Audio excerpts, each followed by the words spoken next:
This one is a personal one. I used to play the original Odyssey and Exodus 20 years ago on PC. They are among the games that shaped my taste in the years to come. Others include Rayman 2+3, Command & Conquer Generals, Warcraft 3, and the OG Battlefront 2. There is also that weird Disney Magic Paint, but that's a whole other story. Thing is, for the longest time, I avoided it because of its bugs and bad reputation. So I only jumped to the recent Steam sale. Now that I played it, I can say, while there are some aspects that I do disagree with, like the crafting system to stimulate replayability is something I could have done without, and some things I thought were not on par, the music was definitely better in the predecessor, and other stuff that irks me since Manchester Odyssey, in certain areas it's hard to understand the range of chance suppressing drones.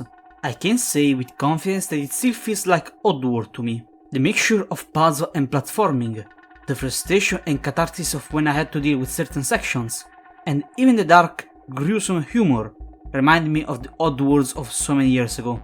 Something I do recognize many members of the community unfortunately do not share. Though I do hope you will agree on this. Soulstorm is the pure representation of its author's vision without ifs or buts, apart from the technical ones due to the pandemic. The ambitious, the controversial, and the insane.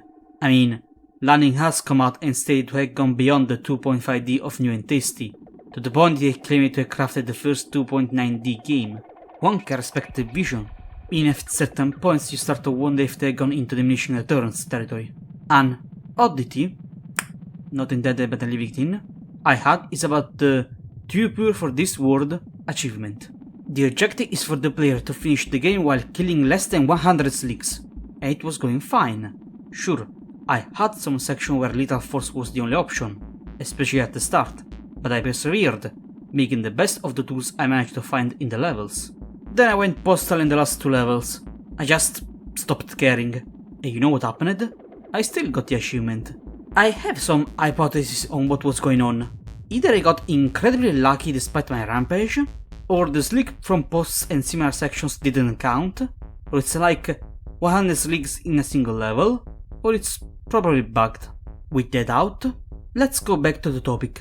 I would like to discuss with you this. Oddworld Soulstorm is in the oxymoron state of being an okay game and a good remake. Sounds ridiculous, but hear me out.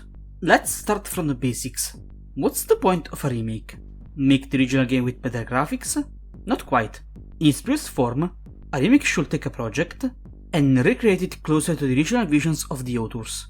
And while it does include the application of modern tools to create higher fidelity visuals, crispier looks are not the only requirement. For no matter how big or complete a game may feel, there is always stuff that gets removed for time or budget constraints. And that's part of the reason why specific people did not like Soulstorm. It's fundamentally another game, different from the one they played all those years ago. What people wanted was more akin to the recent, and wrongly named, remaster phenomenon of recreating the game from scratch, but be so accurate you can use the old strategy guide, like what the Medieval or Spiral Collection teams did. I say wrongly named because, in the context of the video game world, these projects don't fit the definition of remaster. Generally speaking, a remaster should do the minimal, fix some bugs, clean up the textures, and patch any compatibility issues to make the game easily accessible to modern audiences and platforms. Fix, yes, but never go to the level of effort a recreation from zero entails. A more aptly term would be the portmanteau remakester, because it encapsulates what these projects are.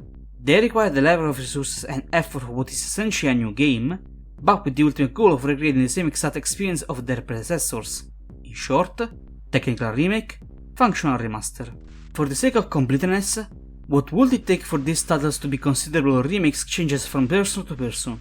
Think of Stormy Ascent, from Insane Trilogy, a level known to have been cut from the original release and then recreated into the collection. Is this enough to consider it a fully fledged remake? What about the Penetrator armor in Demon's Souls? I will say it's a yes for the first and a no to the second, but your opinion may vary. Regardless, this is the main crux on why Soulstorm is essentially an okay game and a good remake, because even though it has some defects, it achieves what Landing wanted it to do. a continuation of the original vision he had for the Queen trilogy he envisioned 25 years ago. And while we may disagree on some aspects, it's undeniable that Soulstorm is on point simply the purest product of his artistic intent, without any kind of corporate meddling or outside pressure, and that's something we rarely see on this scale nowadays.